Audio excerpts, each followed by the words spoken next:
In Harlem, New York, the heart of the city's vibrant nightlife and music scene, the camera captures a moment that would shake the community to its core. Quincy Q. Harris, the well-known owner of a local nightclub, stands face to face with a rising star in the hip-hop industry, a young, ambitious producer whose career seemed destined for greatness. But what happens next is nothing short of shocking. A violent altercation erupts between the two men caught on camera, and within hours, the footage is splashed across social media, triggering public outrage. The video paints a damning picture. Quincy, with his hands around the producer's throat, as the club's patrons look on in disbelief. The public jumps to conclusions, demanding justice. But the more authorities dig, the more they uncover troubling inconsistencies. As investigators scramble to make sense of the footage, a startling discovery emerges. The video has been tampered with. Someone has altered the evidence. But who? And why? What initially appeared to be an open and shut case begins to unravel, revealing a darker undercurrent. This case is not just about a nightclub owner and a murdered producer. It's about police corruption, organized blackmail, and a missing flash drive that holds explosive evidence capable of toppling powerful city officials. The truth is hidden beneath layers of deception, and as the pieces come together, the real story begins to surface. In the shadows of Harlem's bustling streets, where the thrum of music reverberates through every corner, both Quincy Q. Harris and the victim, a promising young hip-hop producer, carved out their places in the city's vibrant but cutthroat music scene. Quincy, once a rising star in his own right, had become a fixture of Harlem nightlife. His nightclub, known for its exclusive clientele and late-night performances, served as a breeding ground for talent, a space where music and money collided in a constant, high-stakes dance. But beneath the glittering lights of success, Quincy's world was far from flawless. Known for his quick temper and ruthlessness when it came to business, he had a reputation that straddled the line between respect and fear. As his popularity grew, so did the number of people who felt wronged by him. Rivals, former friends, and even those he had helped along the way. The victim, a rising hip-hop producer, had just started to gain recognition in the industry. His tracks were starting to catch fire, drawing attention from major labels and artists. Yet, despite his success, he remained grounded, surrounded by a tight-knit group of friends who admired his vision and work ethic. The producer was driven by his dreams of breaking through the barriers of the music world. But like many young talents, his ambition led him into the perilous world of industry politics, where loyalty is fleeting and trust is often betrayed. As the world watches the footage of their fateful altercation, it's clear that these two men were not just players in the same scene, they were rivals, and their paths were destined to cross in a way neither could have foreseen. But what really happened that night? If you want to uncover the truth behind this shocking case, subscribe to Beyond the Evidence and join us as we dive deeper into the complexities of this crime. There's more to this story than what meets the eye. In the world of Harlem's nightlife and the music industry, relationships are often as complicated as they are fragile. Quincy Q. Harris, a man who built his empire from the ground up, relied on his carefully curated network of friends, associates, and industry insiders. But despite the loyalty he demanded, his personal and professional relationships were far from secure. Quincy's nightclub was his kingdom, and within its walls, he was both revered and feared. As a businessman, he could be charming when it suited him, but ruthless when it didn't. He maintained close ties with influential figures, producers, managers, and fellow club owners, who helped keep his empire running. However, these relationships were transactional. Quincy's sense of loyalty was reserved only for those who could offer him something of value, and those who failed to deliver often found themselves discarded without a second thought. The producer, on the other hand, was a rising star in the music industry, a dreamer with ambition that burned brightly in the world of hip-hop. His rise was fueled not only by talent, but by the support of his inner circle, a tight-knit group of friends and collaborators who shared his vision and passion for music. The producer was viewed as the antithesis of Quincy. While Quincy relied on manipulation and power to control his world, the producer operated with authenticity, trusting in his talent and his relationships with those he considered true allies. Within the producer's circle was his mentor, an older, more experienced figure in the music scene, who had helped guide the young artist's career. This mentor had been instrumental in securing the early deals that gave the producer his break. However, like many in the industry, the mentor was also under Quincy's sway, caught between loyalty to the young producer and the influence that Quincy wielded. The relationships within the producer's world were forged in the fires of ambition, but they were not without their own set of challenges. The pressures of success brought about tension within his group. Jealousy, competition, and the fear of being overshadowed created subtle but undeniable rifts. In the midst of it all, the producer's friendships were complicated by his increasing entanglement in the business side of the industry, where deals were made behind closed doors, and loyalty was a commodity as fleeting as a hit record. Quincy's rivalry with the producer was not just one of business. It was deeply personal. Both men had come up in the same world, but their methods of achieving success couldn't have been more different. Quincy had clawed his way to the top by any means necessary, while the producer sought success through genuine creativity and collaboration. This dichotomy fueled their animosity, making their relationship volatile and ripe for conflict. It was clear that the producer's rise threatened Quincy's dominance in the music scene, and this competition would come to a head sooner rather than later. The tension between them was further exacerbated by the women in their lives, who played pivotal roles in their personal dynamics. Quincy's relationships with the women around him were transactional, based on mutual benefits rather than emotional bonds. The producer, on the other hand, had a romantic partner who believed deeply in his potential, someone who encouraged him to stay true to his artistic vision. This partner, though not directly involved in the business side, understood the pressures that came with being a rising star and often acted as a grounding influence for the producer, reminding him of his roots. The friendships and rivalries between these key players were about to become tangled in a way none of them could have anticipated.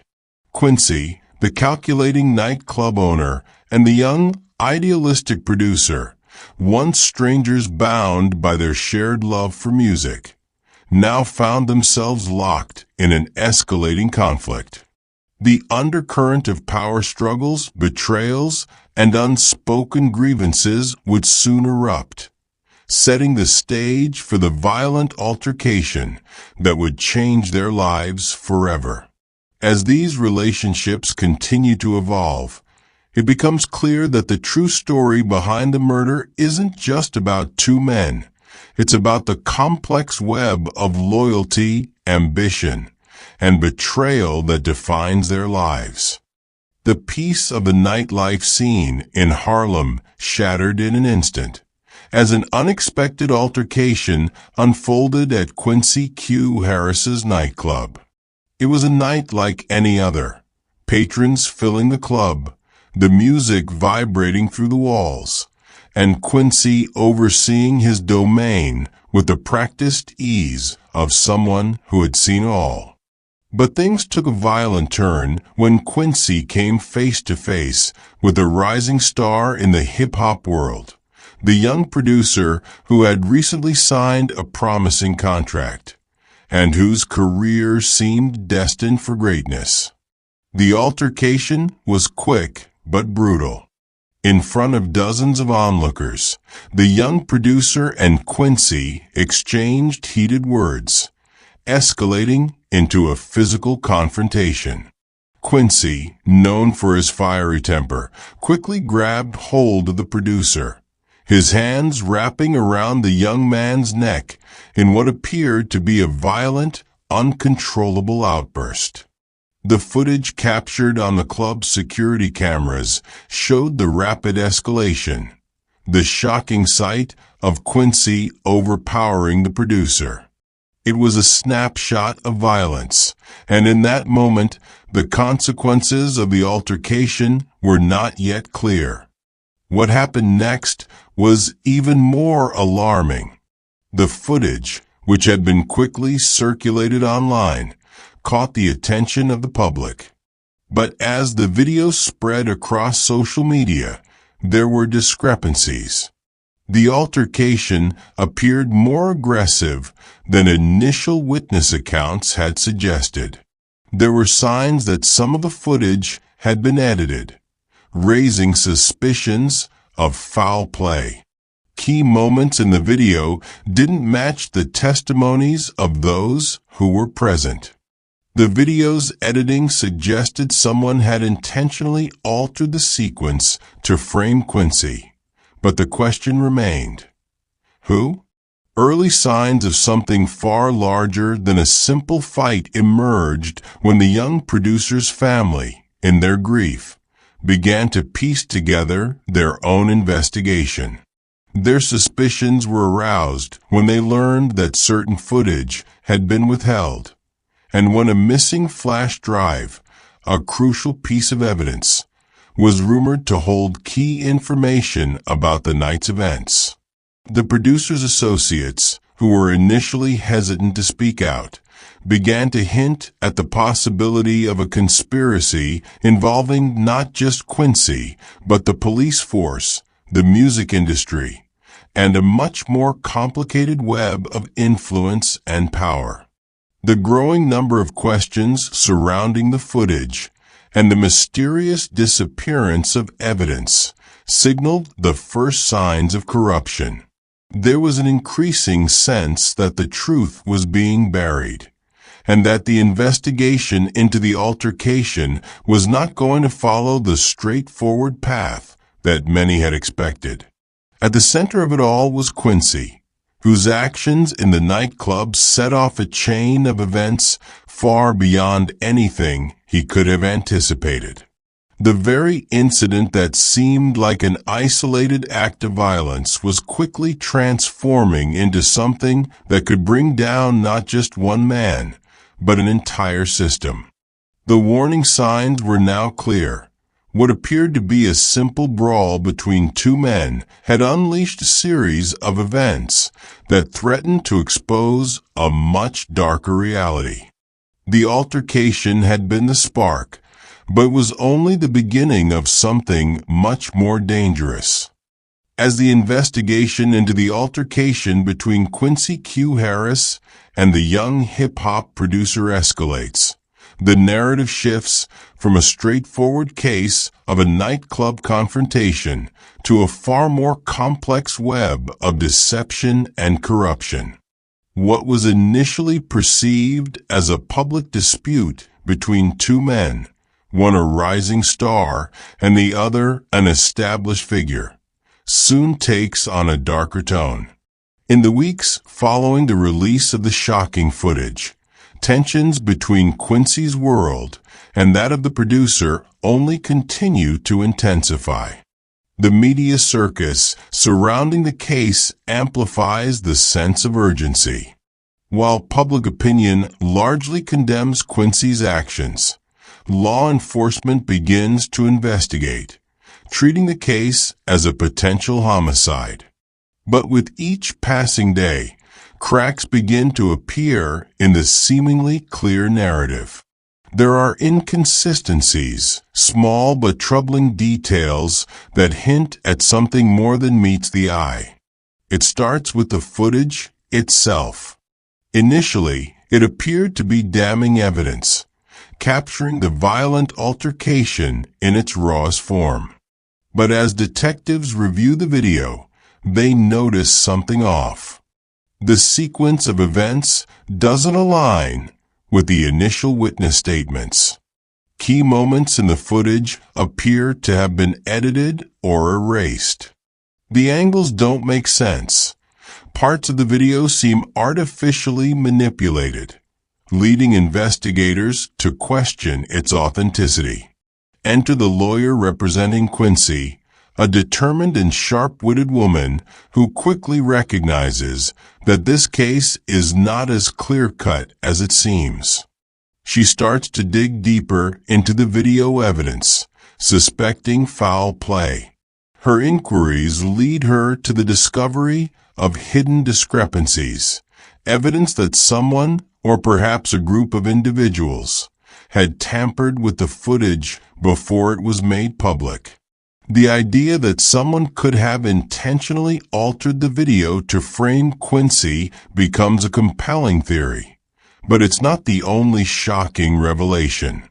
The lawyer soon uncovers an even more sinister layer of the case.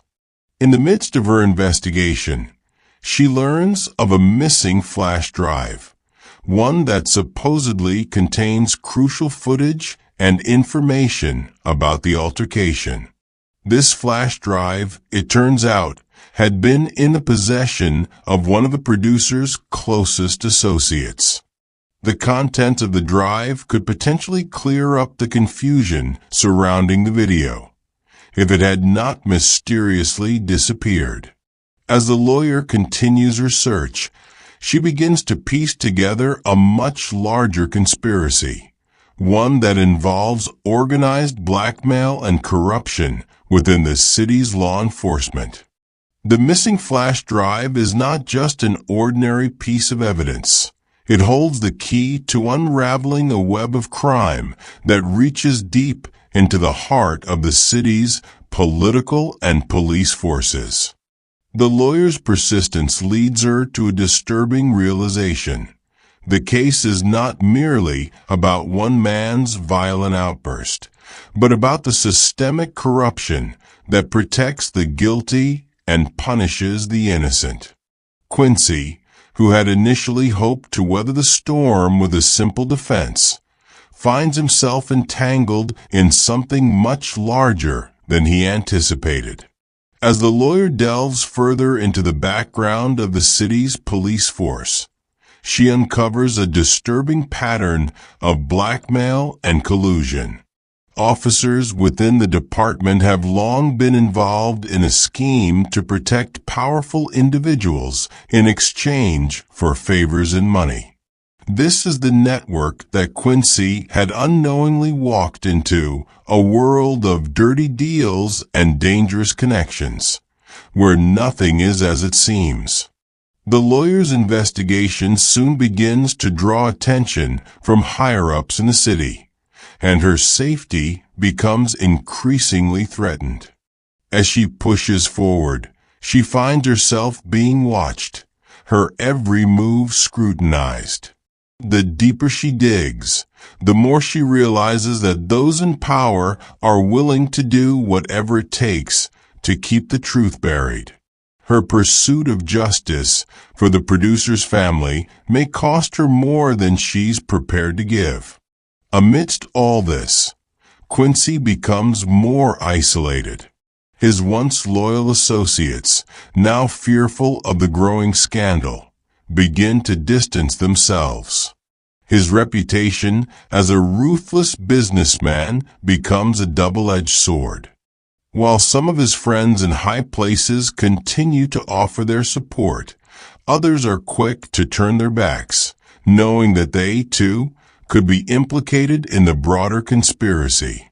It's clear that Quincy's survival in this dangerous game will depend on the support he can muster, and the lengths he is willing to go to protect himself. But as the investigation grows more intense, the truth begins to emerge, and with it, the horrifying realization that the real crime is far more extensive than anyone could have imagined. The missing flash drive is found hidden away, but still intact. When it's finally opened, it reveals a web of blackmail and corruption that implicates not only the police force, but also several key figures in the city's government. The footage on the drive shows more than just the altercation between Quincy and the producer.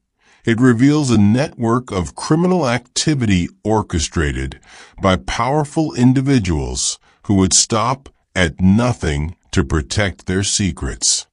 The escalation of this case, from a seemingly straightforward murder investigation to a full-blown conspiracy involving police corruption and political manipulation, forces everyone involved to question their allegiances. As the truth about the tampered footage and the missing flash drive comes to light, those who once stood by Quincy are forced to reckon with the harsh realities of the world they've been complicit in creating. The aftermath of the violent altercation and the subsequent revelations shook Harlem to its core. The community, still reeling from the shocking footage of Quincy Q. Harris and the young hip-hop producer, found itself embroiled in a battle for justice that stretched far beyond the boundaries of the nightclub scene. What had started as an isolated incident of violence quickly spiraled into something much darker, drawing in both the public and powerful figures from the city's political and law enforcement circles. For Quincy, the immediate consequences were swift and severe. The public's perception of him shifted drastically. Once a respected figure in Harlem's nightlife, he was now the subject of intense scrutiny. The viral video, combined with the growing rumors of corruption and blackmail, painted Quincy as a man capable of far more than just a violent outburst. The carefully cultivated image he had spent years building began to unravel, and his loyal associates, who had once backed him unconditionally, began to distance themselves. Some feared being caught up in the scandal, while others simply wanted to avoid being associated with a man who might soon be facing far worse charges. The producer's family, meanwhile, struggled to come to terms with the rapidly changing narrative. What had initially appeared to be the tragic loss of a talented young artist now seemed to be a piece of a much larger puzzle. They were overwhelmed not only by grief, but by the dawning realization that their son's death might have been part of something far more insidious. They quickly became aware of the tampered footage and the missing flash drive, two critical pieces of evidence that could potentially change the course of the investigation.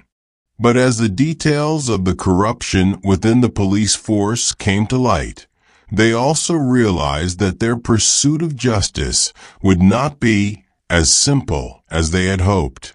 For the lawyer representing Quincy, the immediate aftermath was both empowering and perilous. The lawyer's determination to uncover the truth had already put her in the crosshairs of those who sought to bury the case. As she dug deeper into the city's corrupt police network, her every move was closely watched. There were moments when she felt as though she was walking a tightrope, unsure if she would come out of the investigation unscathed. With the discovery of the flash drive, however, came the unsettling knowledge that the conspiracy she was uncovering extended far beyond what she had ever anticipated. The stakes of the case were now much higher than simply defending Quincy.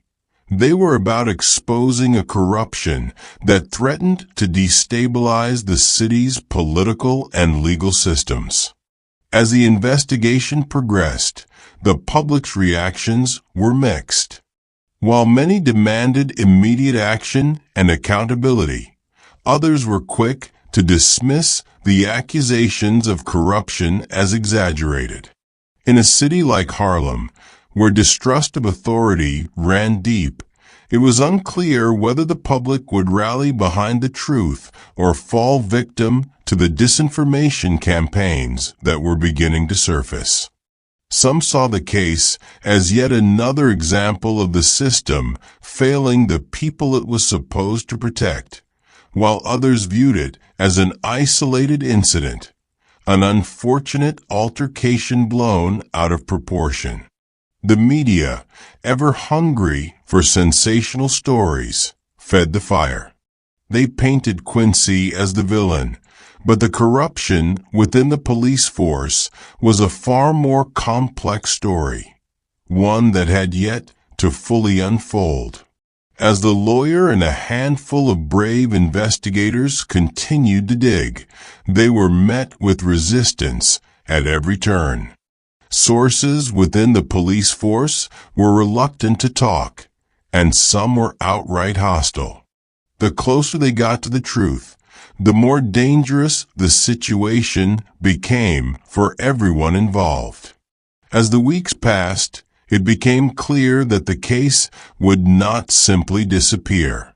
The ripples from the violent altercation and the subsequent revelations would be felt for years to come, as both the community and the city's power structure grappled with the implications of what had transpired. The immediate aftermath had set the stage for a much larger reckoning, and it was only a matter of time before the full extent of the corruption would be exposed. As the investigation deepened, the truth about the violent altercation between Quincy Q. Harris and the young hip-hop producer began to unravel, revealing layers of deception that none had anticipated. What had started as a straightforward case of a nightclub brawl soon morphed into a far-reaching conspiracy, one that threatened to implicate not just the players at the scene, but powerful figures within the city's political and law enforcement systems. The turning point in the investigation came with the discovery of the missing flash drive. The drive, long thought to be lost, was finally recovered by a source within the producer's circle.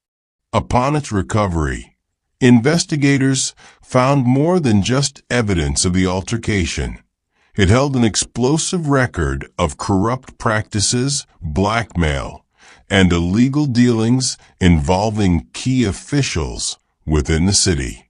But the flash drive wasn't just a technical piece of evidence. It was a window into the very fabric of the corruption that had long gone unnoticed. The footage on the drive painted a far more comprehensive picture than the manipulated video that had gone viral. It showed not only the altercation in question, but also moments of manipulation, evidence that suggested the violence had been provoked by someone with a vested interest in the producer's downfall. The footage was far from the simple act of a nightclub owner losing control. It was a calculated move by those who wanted to stop the producer's rise. And the more the lawyer and her team dug, the clearer it became that Quincy's involvement was not entirely voluntary. As the evidence continued to mount, the scope of the conspiracy expanded. The flash drive revealed records of meetings, conversations, and documents that linked members of the police force, high-ranking officials, and even business leaders in a network of blackmail, bribery, and intimidation. It was no longer just about the nightclub owner and the tragic loss of a young talent. It was about a system of corruption that had gone unchecked for years, if not decades. The more the lawyer uncovered, the more she realized that exposing the truth would come at a dangerous cost. The lawyer's investigation took her to the heart of the city's political elite, where her pursuit of justice collided head-on with the powerful figures who had benefited from this system of secrecy and lies. The corruption was not isolated to a few bad actors within the police. It was systemic, embedded in the very institutions that were supposed to protect the public. As she pushed for answers, those in positions of power grew increasingly defensive, using their influence to obstruct her every move. But the lawyer was relentless, and each revelation only deepened her resolve. With the full extent of the conspiracy beginning to emerge, key witnesses started to come forward. Former members of the police force, disillusioned by the corruption they had witnessed, began to speak out, providing testimony that corroborated the evidence on the flash drive. These witnesses spoke of officers being bribed, manipulated, and blackmailed by powerful figures who were able to wield control over the city's political machinery.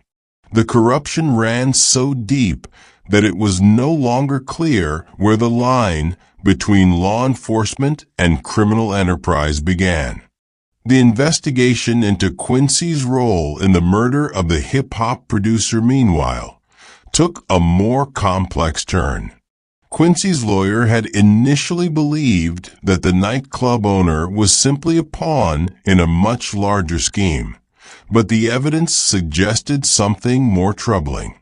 While it became apparent that Quincy had been manipulated, it also became clear that he had not been entirely innocent in the events leading up to the producer's death. The altercation may have been provoked, but Quincy's own actions, his role in setting the stage for violence, could not be ignored. The discovery of the tampered video and the corrupted flash drive, however, painted a broader picture. It became evident that Quincy was entangled in a web of influence far beyond his control. He had made a deal with the wrong people, and in doing so, had unknowingly walked into a trap laid by the city's most corrupt officials. His involvement in the producer's death may not have been premeditated, but it was part of a larger scheme that he had been too blind to see. As the investigation progressed, the revelation of the extent of police corruption sent shockwaves through the city. The public, once quick to judge Quincy, began to question the system that had allowed such criminality to fester in the shadows for so long. The lawyer's fight for justice had exposed not only the dark underbelly of the music industry, but also the rot within the institutions that were supposed to protect the people. With the truth coming to light, the stakes grew higher. Quincy, the producer's family, and everyone involved were now caught in a battle not just for justice, but for survival. With each piece of evidence uncovered, the lawyer grew more resolute. She knew that exposing the full truth would be her only chance at ensuring that the city's corrupt officials would be held accountable. But she also understood the risks. As the web of corruption unraveled, so did the barriers between the truth and the forces willing to stop her from exposing it. The investigation had reached its tipping point, and now the only question was, who would be left standing when the dust finally settled? The consequences of the investigation into Quincy Q. Harris and the young hip-hop producer's tragic death were far-reaching, echoing across Harlem and reverberating through the corridors of power in the city. The revelations of corruption within the police force and the political elite shook the very foundations of the system that was supposed to uphold justice. As the truth about the tampered footage and the hidden flash drive came to light, the public's outrage grew. What had once seemed like a straightforward case of violence was now a symbol of the systemic failures that plagued their city. For Quincy, the fallout was swift and brutal. Though he had once been a respected figure in Harlem's nightlife, his reputation was now tarnished beyond repair. His involvement in the producer's death, whether directly or indirectly, could not be ignored. While the legal battle continued, Quincy's allies began to desert him, and the once thriving nightclub was left in shambles. The network of people who had once supported him in his rise to power now turned their backs, fearful of being implicated in the corruption that had been exposed. As Quincy grappled with the enormity of his actions and the consequences of his involvement in the larger conspiracy, his future seemed uncertain at best. For the producer's family, the revelation of the truth was both a moment of vindication and a reminder of the price of justice. They had fought tirelessly to uncover the truth behind their son's death, but the journey had taken an emotional toll. While the exposure of corruption brought a measure of closure, the loss of their loved one could never be undone. The producer's death was a tragic reminder of how the pursuit of fame and success in a deeply corrupt system could lead to dangerous outcomes. For the family, justice was bittersweet, tempered by the knowledge that their son's life had been lost in a battle far greater than they had ever imagined. The lawyer who had relentlessly pursued the truth found herself at the heart of a battle that had changed the course of her career. Her success in exposing the corruption within the police force and political systems came at a personal cost. As the investigation reached its final stages, she faced mounting pressure from all sides. Her safety, once a quiet concern, now became a constant worry. While her victory was a testament to her determination and skill, the price of that victory was clear. Justice in a city rife with corruption was never free. Her success would forever be marked by the sacrifices made along the way. In the aftermath of the case, the city of Harlem was left to grapple with the revelations of corruption and the ongoing battle for reform. While some hoped that the exposure of these systemic issues would lead to change, others remained skeptical. The city's political elite, though shaken, were not easily dislodged. Even as the public clamored for justice, it was clear that the forces that had allowed such corruption to flourish were not easily defeated. For the people of Harlem, the case was a reminder of how deep the roots of corruption ran, and how much work was needed to bring about real, lasting change. As the dust settled, the question remained: would the revelations of the case lead to true justice, or would the city continue to be ruled by those who sought to protect their own interests at the expense of the public? Only time would tell. The case had come to a close, but for the people who lived through it, the families, the investigators, the community, it was far from over. The battle for justice was only beginning, and the reflection on what had transpired would shape the city's future for years to come. As we reflect on the events of this case, we're left to ask ourselves, how do we ensure that the truth doesn't remain buried?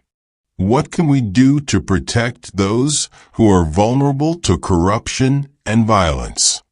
If you want to stay updated on the latest developments and join the conversation, make sure to subscribe to Beyond the Evidence. Your voice matters in the fight for justice.